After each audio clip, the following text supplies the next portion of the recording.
अस्सलाम वालेकुम। आज हम HTML का लेसन नंबर 2 कवर करेंगे। आज जो हम कवर करेंगे इसका नाम है टेक्स्ट फॉर्मेटिंग। टेक्स्ट फॉर्मेटिंग में हम देखेंगे कि जो HTML पेज जो हमारा वेब पेज है उसके अंदर जो हम टेक्स्ट लिखते हैं उसको कैसे फॉर्मेट किया जाता है, उसको कैसे अरेंज किया जाता है। ठीक है, सबसे पहले हम देखेंगे कंटेंट फॉर्मेटिंग इन HTML, यानी जो जो आप टेक्स्ट और जो कंटेंट वगैरह, चाहे वो ऑडियो हो, वीडियो हो या टेक्स्ट हो, वो आप जो HTML अपने वेब पेज में लिखते हैं उनको किस तरह से लिखा जाता है। ठीक है, फ़िलहाल जो हम कंटेंट की बात करेंगे वो टेक्स्ट कंटेंट है। ठीक है, सबसे पहले जो हम बनाएंगे वो है पैराग्राफ, क्रिएटिंग अ पैराग्राफ। अगर आपको एक पैराग्राफ क्रिएट करना है अपने वेब पेज पे तो आप पी टैग इस्तेमाल करेंगे। ठीक है, पी टैग एक पेयर टैग है, यानी आप इसका स्टार्टिंग और एंडिंग टैग होता है, उसके बीच में हम टेक्स्ट कंटेंट को लिखते हैं अपने।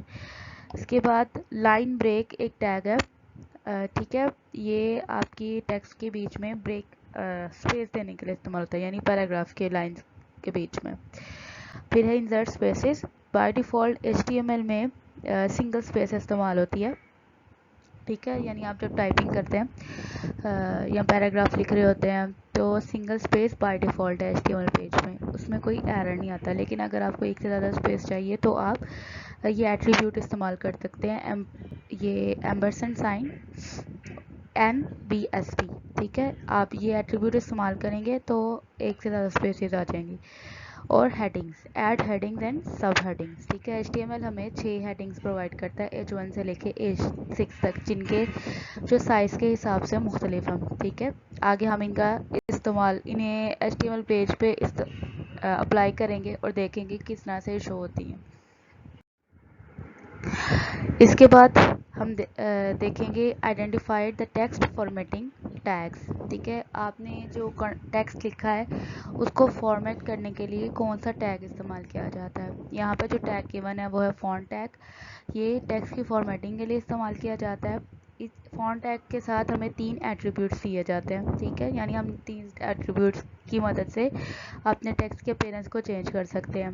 पहला एट्रीब्यूट है साइज़, दूसरा है कलर और तीसरा है फेस। साइज़ में आप क्या देखते हो, टेक्स्ट का साइज़ चेंज कर सकते हैं कि वो कितना बड़ा नज़र आए या कितना छोटा नज़र आए। कलर में उसका रंग, और फेस में हम देखते हैं उसका स्टाइल, उसके लिखने का स्टाइल क्या है। ठीक है, यहाँ पे हम एक नोट देखेंगे, यहाँ पे लिखा है कि फॉन्ट टैग डेप्रिकेटेड इन HTML5। HTML5 जो है वो HTML का लेटेस्ट वर्जन है। आप जो इससे और HTML5 में जो फॉन्ट टैग है, ठीक है, जो टेक्स्ट की फॉर्मेटिंग के लिए इस्तेमाल किया जाता है, उसको इस्तेमाल अब नहीं किया जाता। ठीक है, तो इसकी जगह और फॉन्ट है, टैग्स हैं, वो इस्तेमाल किए जाते हैं, वो हम आगे देखेंगे। सबसे पहला जो टैग है वो है बी टैग। ये आपके टेक्स्ट को बोल्ड करने के लिए इस्तेमाल होता है। फिर है आई टैग, ये जो आपने टेक्स्ट लिखा है उसके इटैलिक फॉर्मेट के लिए। और यू टैग आपके टेक्स्ट को अंडरलाइन करने के लिए। इसके अलावा और भी टैग्स हैं जिनको जिनको यहाँ पे नहीं बताया गया, लेकिन आप इनको सर्च कर सकते हैं। Let's apply these tags on text। ये हमारा बेसिक स्ट्रक्चर है HTML का, जो इससे पहली वीडियो में कवर किया गया था। ठीक है, इसमें बेसिक स्ट्रक्चर क्रिएट कर लिया गया है। आज हम सिर्फ टैग्स लगा के देखेंगे कि वो किस तरह से शो होते हैं वेब पेज पे। जो आपके कंटेंट और टेक्स्ट फॉर्मेटिंग टैग्स होते हैं वो बॉडी टैग के अंदर लगते हैं। ठीक है, तो इन सबको आपने बॉडी टैग में लगाना है। सबसे पहले हम एक हेडिंग लिख रहे हैं यहाँ पे H1। ठीक है, ये लेवल 1 हेडिंग है। और इसके अंदर हम कंटेंट लिख रहे हैं हेलो, यानी हमारे वेब पेज पे कंटेंट नज़र आएगा हेलो। और क्योंकि टोटल 6 हेडिंग्स हैं इसलिए हम सारी 6 हेडिंग्स बना के तो चेक करते हैं कि 6 की 6 हेडिंग एक दूसरे से किस तरह से डिफरेंट है साइज़ के हिसाब से। ठीक है, अब हम इनकी वैल्यूज़ बस चेंज कॉपी पेस्ट कर लिए था हमने, इनको हम वैल्यूज़ बस चेंज कर लेंगे। H1 H2 H3 H4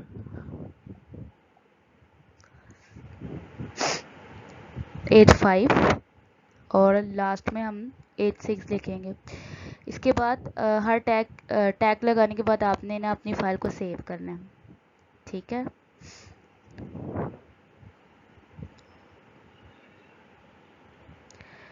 अब यहाँ पे सबसे पहले आप फाइल को सेव करो, ठीक है।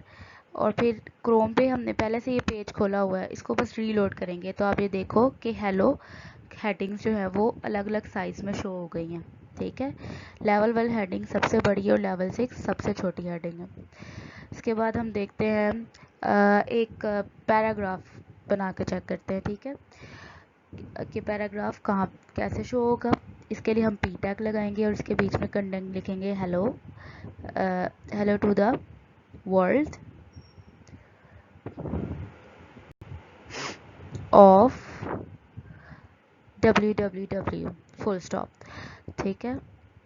अब इसको दोबारा सेव करते हैं और ब्राउज़र पे जाएंगे और रीलोड करेंगे और देखें नीचे हमारा टेक्स्ट पैराग्राफ जो हमने लिखा था वो शो हो रहा है, hello to the world of www। Next again एक और पैराग्राफ लाइन बनाई है हमने,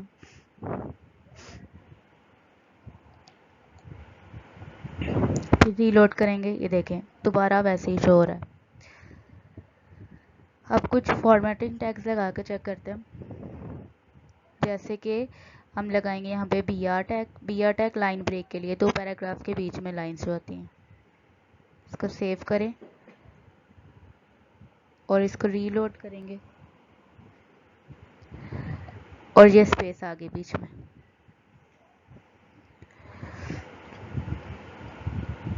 ठीक है। आपने देखा है कि दो पैराग्राफ के बीच में स्पेस आ गई है, ठीक है। इसके अलावा अब हमने एक एट्रीब्यूट पढ़ा था जो टेक्स्ट के बीच में दो डबल स्पेस देता है, उसको अप्लाई करेंगे $NPSP। अब आप यहाँ देखें यहाँ पे इतना विजिबल नहीं है, हम तो एक और बार लगा कर चेक करते हैं ताकि ज़्यादा विजिबल हो जाए। दोबारा आप यहाँ पे एट्रीब्यूट लगाएं $NPSP का और देखें जब रीलोड करेंगे तो आप ये देखो कि www ज़्यादा आगे हो गया, बीच में ऑफ और www के डबल स्पेस आ गई है।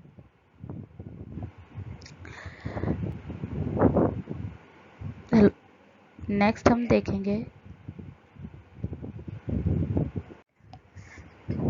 नेक्स्ट हम एट्रीब्यूट लगाते हैं, सॉरी टैग। नेक्स्ट टैग हम बोल्ड टैग इस्तेमाल करके देखते हैं कि वो किस तरह से शो होता है। हमने यहाँ पे पैराग्राफ के बीच में लगाया है इसको बी टैग के साथ, ठीक है। अब यहाँ पे आप देखो कि www जो है वो बोल्ड हो गया। नहीं, यहाँ पे हमने स्लैश का साइन नहीं था लगाया।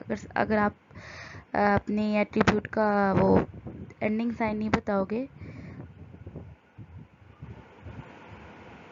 तो वो शो नहीं होगा, एट्रीब्यूट टैग जो है वो काम नहीं करेगा, ठीक है।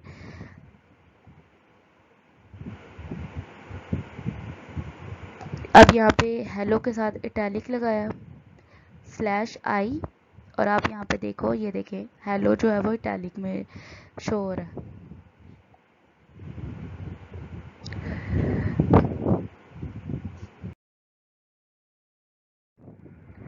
Thank you for watching.